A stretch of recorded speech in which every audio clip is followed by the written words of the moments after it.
warahmatullahi wabarakatuh. Sebelumnya saya mengucapkan terima kasih kepada Bapak dan Ibu yang sudah berkenan hadir di sini pada pagi hari ini. Perkenalkan, sebelumnya saya Dr. Fani, salah satu dokter di Polimata di Rumah Sakit Saiful Anwar ini. Nah, pada pagi hari ini izinkan saya menyampaikan sedikit wawasan kepada Bapak dan Ibu. Jadi di sini saya akan menyampaikan mengenai penyakit, salah satu penyakit mata yaitu glaukoma. Mungkin di sini Bapak dan Ibu sebagian ada yang sudah pernah dengar sebelumnya atau bahkan sedang sakit penyakit tersebut atau malah belum pernah dengar sebelumnya. Jadi sebenarnya apa sih penyakit glaukoma itu? Jadi glaukoma itu merupakan salah satu penyakit mata yang menyebabkan kerusakan saraf optik atau saraf mata. Nah, ini dapat menyebabkan hilangnya fungsi penglihatan, bisa sampai ke tahap kebutaan. Nah, biasanya pada penyakit glaukoma ini pasien-pasien sering terlambat untuk menyadari bahwa dia sedang sakit. Karena biasanya penyakit glaukoma ini tidak ada gejala yang muncul. Jadi dia sebenarnya sedang sakit, proses penyakitnya sedang berjalan, tapi pasiennya tidak merasakan sakit tersebut. Nah, glaukoma ini sendiri merupakan salah satu penyebab kebutaan kedua di dunia setelah penyakit katarak. Nah, penyebabnya apa sih glaukoma itu? Jadi salah satu penyebab utama dari glaukoma, penyakit glaukoma itu yaitu adanya tekanan bola mata yang meningkat atau tinggi, yang kemudian dia akan menyebabkan kerusakan saraf optik atau saraf pada mata. Nah, ini Bapak Ibu mungkin bisa lihat di sini. Kita bisa bandingkan ya mata normal dan mata dengan glaukoma. Ibaratnya kalau mata normal ini kita lihat dari samping. Pada mata normal dia tekanan bola matanya normal. Tekanan bola mata normal itu biasanya dia di bawah 21 mm raksa. Jadi kalau misalnya tekanan bola mata itu di atas dari angka tersebut, tekanan bola matanya akan meningkat dan menyebabkan kerusakan dari saraf optik atau saraf mata. Nah, ini merupakan beberapa gambaran saraf optik pada mata normal dan mata pasien dengan glaukoma. Ini kalau bisa Bapak lihat, kalau misalnya saraf yang normal itu seperti yang di atas. Jadi dia ada namanya cup and disk ratio. Jadi dia pada saraf optik itu ukurannya harusnya normalnya kecil, tapi pada pasien dengan glaukoma dia ukurannya bisa membesar. Nah, ini perbandingannya bisa dilihat ya. Kalau misalnya yang normal itu dia kecil ukurannya, cup and disk rasionya, sedangkan pada pasien glaukoma dia lebih besar ukurannya. Penyebabnya karena peningkatan tekanan bola mata yang tadi saya jelaskan. Nah, gejalanya apa sih? Memang glaukoma ini agak susah gampang ya gejalanya. Jadi gejalanya tuh memang nggak jelas sekali, nggak terlihat sedang sakit mata. Beda sama penyakit lainnya seperti mungkin katarak atau konjungtivitis atau mata kering dan lain sebagainya. Kalau glaukoma ini biasanya dia awalnya mengalami sakit kepala, terutama di daerah sekitar mata ya. Nah, keluhan ini biasanya bisa diikuti sampai pasien itu merasa mual atau muntah. Kemudian yang kedua, pasien juga bisa mengalami pandangannya semakin sempit. Jadi ibarat orang normal kita bisa melihat kanan, kiri, atas dan bawah dengan jelas, tapi pada pasien dengan glaukoma dia hanya bisa melihat yang ada di depannya saja. Nanti ada gambarnya. Kemudian yang selanjutnya dia bisa juga mengalami keluhan seperti melihat halo atau pelangi. Nah, ini tadi yang saya jelaskan. Kalau misalnya pada glaukoma dia mengalami penyempitan lapangan pandang. Jadi pada orang normal dia kan bisa melihat secara luas ya, secara jelas. Tapi pada pasien glaukoma dia semakin lama apabila penyakit semakin berat, dia semakin lama semakin menyempit. Jika nanti sudah sampai tahap yang berat, lama-lama akan hilang semua atau mengalami kebutaan. Nah, faktor risikonya apa saja dari glaukoma itu sendiri?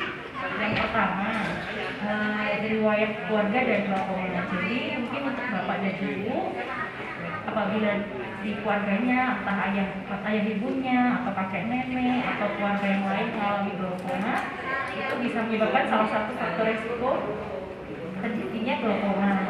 Kemudian yang kedua, usia di atas 40 tahun. Jadi memang sakit ini bisa muncul di atas usia 40 tahun atau 50 tahun. Kemudian adanya riwayat penggunaan kacamata sebelumnya. Penggunaan kacamata minus atau plus yang tinggi. Jadi ukuran yang ekstrim ya. Biasanya di atas 6, 7, 8 dan ke atas. Kemudian beberapa ras tertentu seperti ras Asia atau Afrika termasuk Indonesia, dia mempunyai faktor risiko untuk terkena glaukoma. Kemudian selanjutnya ada riwayat penyakit diabetes atau kencing manis, adanya riwayat penggunaan obat-obatan, dan faktor dari ketebalan kornea atau lapisan mata yang di depan. Nah, pemeriksaannya apa saja yang bisa dilakukan? Nah, untuk pemeriksaan glaukoma ini memang sebaiknya diperiksakan di rumah sakit atau dengan dokter mata karena membutuhkan alat-alat khusus yang adanya hanya di rumah sakit, tidak ada di rumah. Pemeriksaannya apa? Yang pertama yang pasti tekanan bola mata tadi ya. Di sini di RSAS ini kita juga punya banyak pilihan atau metode pemeriksaan untuk pemeriksaan tekanan bola mata tergantung dari kondisi pasien. Setelah kita periksa tekanan bola matanya, kita juga pemeriksaan bilik masukan. Ini menggunakan alat khusus. Jadi di bagian mata itu di belakangnya lapisan kornea tadi itu kan ada ruang itu namanya kamera okuli anterior. Nah, di situ ruangan itu kan bisa sempit atau bisa tertutup atau bisa terbuka.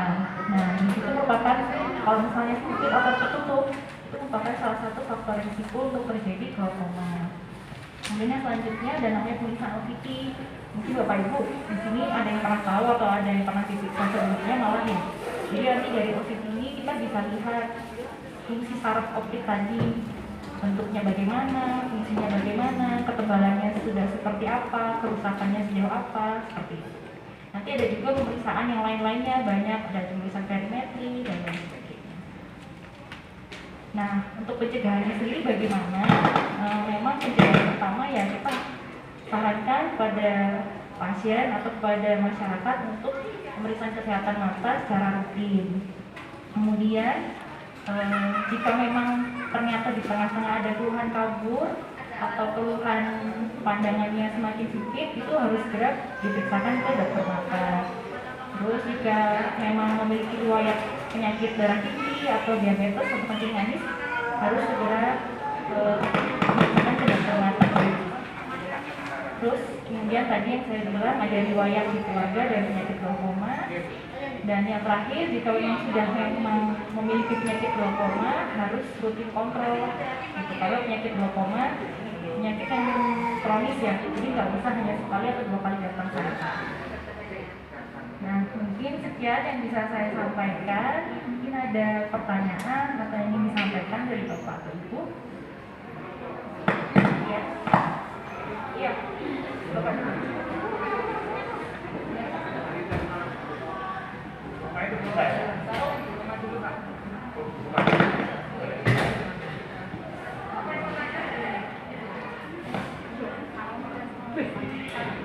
Terima kasih, Dok. Yang saya tanyakan, apakah glaukoma itu bisa menyerang anak-anak atau orang yang usianya di bawah 40 tahun? Kemudian yang kedua, biasanya identik dengan diabetes ya, Dok ya. Ternyata selain diabetes juga bisa kita mempunyai penyakit glaukoma tadi. Itu yang sudah jelas. Saya kira yang saya tanyakan yaitu tadi apakah bisa menyerang usia di bawah 40 tahun atau anak-anak. Terima kasih. Terima kasih atas pertanyaannya.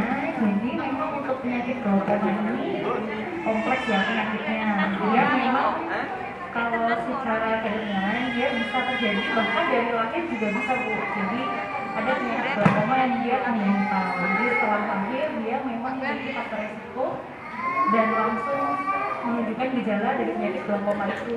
Ada juga beberapa pasien yang nanti munculnya pada saat usia remaja itu sudah ada glaukoma. Ada juga glaukoma yang pada usia lanjut sampai nanti 40 atau 50. Jadi glaukoma itu memang agak kompleks ya. Dia penyebab utinnya itu ada bermacam-macam dan bisa muncul di usia berapa. Jadi memang seandainya kalau ada keluhan itu cuma sedikit, saran saya sebaiknya langsung diperiksakan ke dokter. Ini ada pertanyaan lain? Ini ada dia ya, karena sudah bertanya. Mungkin ada lagi yang ingin bertanya. Terima kasih. Yang saya tanyakan di sini, tadi dokter bilang bahwasanya itu kalau mata sehat itu harus rutin untuk kontrol. Nah itu berapa bulan sekali atau dalam jangka berapa itu untuk yang memiliki mata sehat itu bisa kontrol atau periksa mata gitu? Terima kasih. Ya, terima kasih atas pertanyaannya. Jadi untuk kontrol rutin itu sendiri tadi sudah saya sampaikan. Untuk glaukoma sendiri kan memiliki beberapa faktor risiko khusus ya. Jadi faktor risiko seperti riwayat keturunan atau memang punya penyakit kencing manis, diabetes atau seperti itu, atau yang sudah memang memiliki keluhan, tapi keluhannya hanya kabur, tapi belum kaburnya tuh yang sedikit misalnya. Nah, untuk pasien-pasien yang seperti itu yang sebaiknya rutin periksa ke dokter mata untuk screening gitu. Jadi kalau untuk misalnya untuk pasien yang sehat maksudnya tanpa riwayat tersebut tadi, ya boleh aja sih rutin kontrol ke dokter mata misalnya dalam setahun sekali atau untuk screening rutin aja. Tapi kalau memang sudah memiliki faktor risiko tersebut, lebih baik bisa dilakukan rutin 3-6 bulan. Ini ada pertanyaan yang lain? Terima kasih atas waktunya untuk bertanya. Saya mau bertanya yang berkenaan dengan tekanan bulan mata. Seandainya orang yang punya tekanan bulan mata tinggi, bagaimana cara untuk mengaktifasi biar nggak sampai tambah parah lagi? Apakah ada terapi khusus ataupun untuk vitamin khusus yang baik? Terima kasih. Terima kasih atas pertanyaannya Bu. Jadi memang untuk tekanan bola mata ini sendiri, dia itu untuk mengontrolnya kan bisa dengan berbagai macam terapi. Nah, terapi dari glaukoma ini sendiri macam-macam Bu. Jadi bisa ada obat tetes mata dalam bentuk tetes ya. Ada juga dengan obat minum. Tapi biasanya untuk obat minum kita hanya penggunaannya sementara. Jadi tidak digunakan dalam jangka panjang karena juga bisa merusak organ tubuh lainnya, ginjal, hati. Bisa juga dilakukan terapi operasi. Jadi kalau operasi itu untuk tekanan bola mata, jadi misalnya pada pasien, jadi begini Bu, pada pasien tekanan bola mata tinggi, itu kan kita berikan terapi biasanya. Terapinya itu bertahap, berjenjang. Jadi kita berikan terapi dulu yang paling ringan. Kalau seandainya dari pasien itu respon, tekanan bola mata bagus, jadi kita nggak berikan terapi yang lebih agresif. Gitu. Jadi tergantung dari derajat penyakitnya. Tapi seandainya memang pada pasien-pasien yang tekanan bola matanya relatif tinggi terus, biasanya kita sarankan untuk tindakan operasi salah satunya. Karena kalau operasi itu kan tindakannya permanen ya kita harapkan tekanan bola matanya bisa stabil dalam jangka waktu yang cukup lama. Gitu. Jadi memang penyakit glaukoma ini kan untuk pengobatannya, untuk kontrolnya itu kan memang dalam jangka waktu lama ya. Mungkin kalau bisa dibilang seumur hidup ya seumur hidup gitu ya, memang butuh motivasi dari keluarga, dari orang-orang sekitar untuk menggunakan obat rutin gitu. Jadi kalau memang obatnya tidak digunakan rutin, ya nanti takut khawatirnya tekanan bola matanya tinggi lagi seperti itu. Ya. Ada lagi pertanyaan?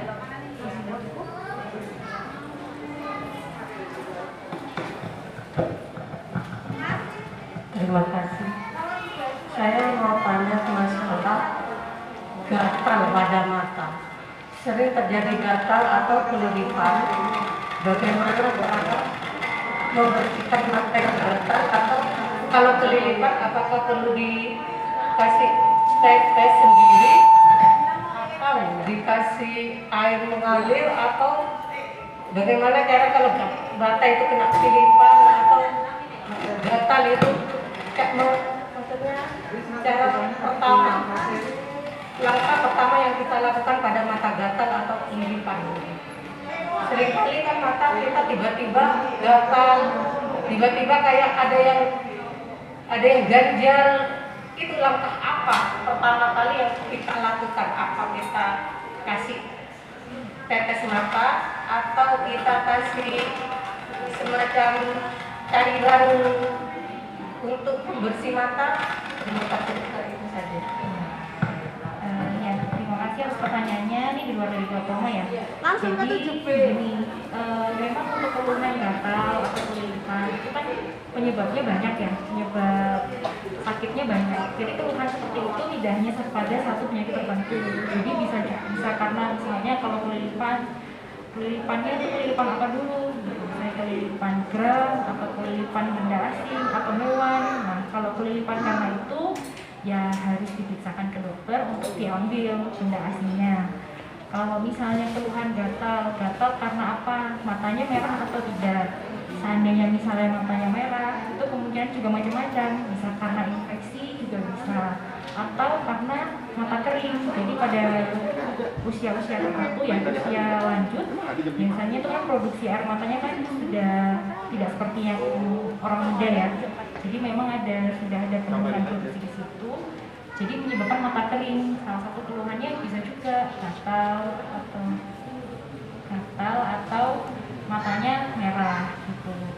Nah, penanganan pertamanya apa? Jadi penanganan pertamanya sebaiknya jadi kalau memang itu kan ada sesuatu di lapisan mata ya, memang sebaiknya dibilas. Nah, untuk membilasnya itu kalau untuk penanganan pertama sebenarnya ada di apotek itu ada obat untuk air mata buatan ya, atau artificial tears gitu, dengan berbagai macam merek, dengan berbagai macam kandungan gitu. Sebenarnya untuk pertama kali penanganan pertama boleh, kalau misalnya ibu mau membeli sendiri obat di apotek ya, ibu gunakan sementara dulu sekali dua kali. Nanti kalau misalnya memang sudah agak membaik, boleh ibu periksakan ke dokter. Jadi untuk memastikan sebenarnya keluhan kelilipannya, misalnya keluhan meresnya atau mengganjalnya atau merah dan gatalnya itu kenapa. Tapi kalau misalnya itu sudah membaik, sudah bisa diperiksakan juga nggak apa-apa. Tapi yang penting untuk penggunaan obat itu hanya digunakan pada awal ya. Jadi tidak digunakan terus-menerus karena untuk penggunaan terus-menerus itu juga kurang baik ya. Panggilan. Mungkin ada pertanyaan yang lain?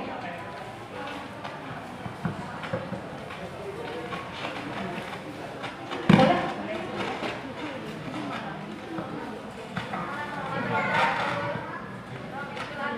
Assalamualaikum, terima kasih. Saya mohon izin pertanyaan saya, tapi tidak seperti tema glaucoma ini. Iya boleh. Jadi pertanyaan saya itu apa penyebabnya EDS? Jadi cara penanganannya EDS itu harus bagaimana dok untuk jangka panjangnya itu? Udah itu aja, terima kasih. Ya, terima kasih atas pertanyaannya. Di sini sudah hadir salah satu dokter spesialis mata di sini, Dokter Tito spesialis mata yang nanti akan membantu menjawab pertanyaan Bapak. Oke, Assalamualaikum warahmatullahi wabarakatuh. Terima kasih atas kehadirannya semua. Ini tadi Bapak bertanya tentang dry eye disease atau dry eye syndrome itu, atau bahasa Indonesianya kita kenal dengan mata kering, sindrom mata kering. Nah, yang pertama kita lihat dulu, kan dry eye atau mata kering itu biasanya diakibatkan oleh produksi air mata yang sudah berkurang, sudah nggak lagi kuat, sudah orang tersebut usia dan lain sebagainya. Panggilan keluarga Bapak Suhari. Karena itu bagaimana untuk mengatasinya? Ya, tentu saja kita harus substitusi, kita berikan tetes air mata buatan seperti tetes mata artificial tears dan lain sebagainya. Itu untuk apa? Gunanya adalah untuk membantu lubrikasi agar matanya nggak kering seperti itu. Nah, jadi kenapa kok biasanya seseorang merasa ngeres, ganjel, biasanya ini terjadi di usia tua karena sepuh itu biasanya produksi air mata sudah berkurang sehingga kita membutuhkan air mata buatan yang kontinu biar mata tetap lembab. Gimana Bapak, mungkin ada pertanyaan atau yang masih mau ditanyakan lagi? Sudah ya? Udah cukup, makasih dok. Iya, sama-sama. Mungkin ada pertanyaan lain lagi? Oh ya, silakan. Terima kasih pagi dokter. Ini saya mengantar Bapak. Panggilan keluarga Pak Suhadi untuk masuk ke ruang hadir. Kemarin Sekali sudah lagi panggilan keluarga Pak Suhadi untuk masuk ke ruang hadir. Terima kasih. pertama Bapak sudah melaksanakan operasi saraf. Kemudian yang kedua melaksanakan operasi katarak. Yang pertama pada saat operasi saraf itu Bapak dipasang silikon. Nah, pada saat mau pelepasan silikon tersebut ternyata Bapak ada kataraknya. Yang saya tanyakan satu, apakah katarak tersebut disebabkan efek dari silikon yang mungkin melebihi jangka waktu pada saat pelepasan? Dan yang kedua, pada saat operasi katarak itu Bapak dipasang lensa mata. Nah, lensa mata itu apa memang harus dipasang pada saat operasi katarak dan itu bersifat permanen atau bagaimana? Itu saja. Terima kasih. Ya, terima kasih, pertanyaannya bagus ya. Ini bapaknya sudah operasi saraf mata atau mungkin kita biasa menyebutnya operasi retina, kemudian juga operasi katarak. Oke, kalau dilihat bapaknya yang di depan sih, ya kalau misalnya kita lihat kalau retina atau operasi saraf mata itu biasanya karena saraf matanya lepas atau komplikasi dari kencing manis, dari hipertensi atau kita sebut dengan retinopati, baik retinopati hipertensi atau hipertensi atau diabetes retinopatinya. Nah, selain itu berbagai macam komplikasi di saraf itu kita harus melakukan operasi di saraf mata atau retina itu. Nah, kalau untuk katarak itu beda lagi. Katarak itu terjadinya kekeruhan di lensa. Bisa terjadi nggak hanya dari diabetes saja, tapi bisa karena bertambahnya usia. Nah, biasanya bertambahnya usia yang sepuh itu bisa menyebabkan katarak sehingga memerlukan operasi katarak, pembersihan katarak. Nah, katarak itu ada di lensa mata yang tadinya jernih sehingga menjadi keruh. Nah, lensa yang keruh itu karena usia kita ambil, kemudian tentu saja setelah diambil lensanya kan kosong, nggak ada lensanya. Harus kita beri lensa biar penglihatannya tetap jelas, tetap penglihatannya nggak kabur. Nah, seperti itu. Jadi apakah setiap operasi katarak harus dipasang lensa? Seharusnya kalau dia lensanya sudah dibersihkan dari kekeruhan, harusnya diganti lensa yang jernih yang dapat membantu penglihatan bapaknya biar lebih jelas dan lebih terang, seperti itu. Gimana Bapak sama Ibu?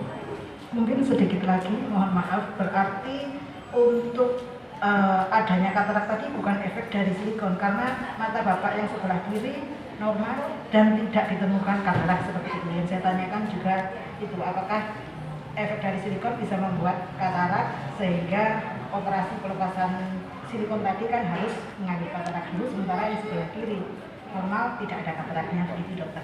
Iya, memang katarak tersebut bisa berbagai macam faktornya ya. Mungkin kalau disebut sudah ada kataraknya atau belum ada kataraknya, harusnya pemeriksaan pada saat sebelum operasi. Di situ akan terlihat kalau kataraknya amat sangat tipis, misalnya kataraknya hanya ada di perifer atau di pinggir-pinggir, tentu saja dengan pemeriksaan pupil yang kecil nggak kelihatan, tapi dengan pupil lebar dia akan kelihatan. Jadi tadi selain usia juga bisa karena trauma.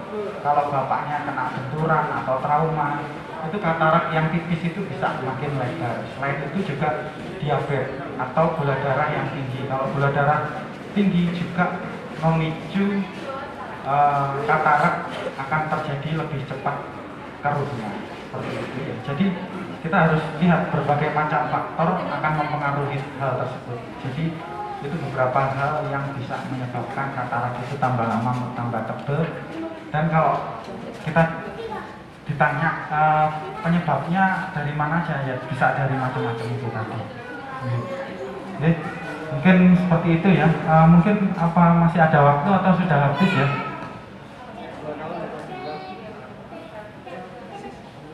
Atau mungkin sudah habis ya Bu Dian ya. Ya.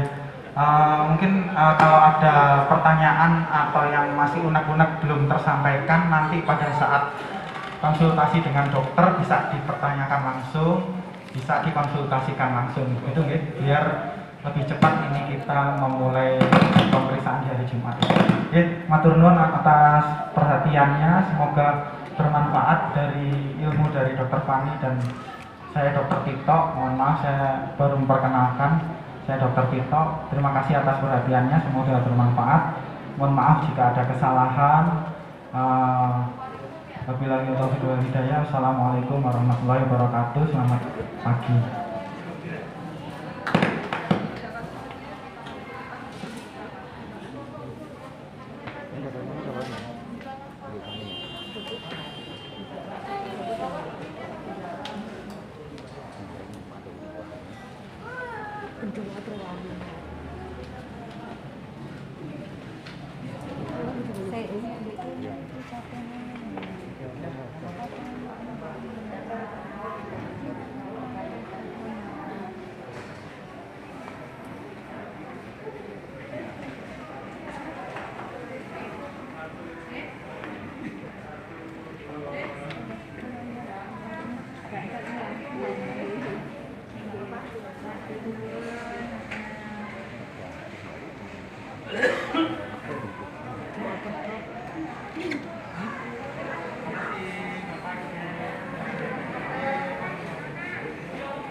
Assalamualaikum warahmatullahi wabarakatuh.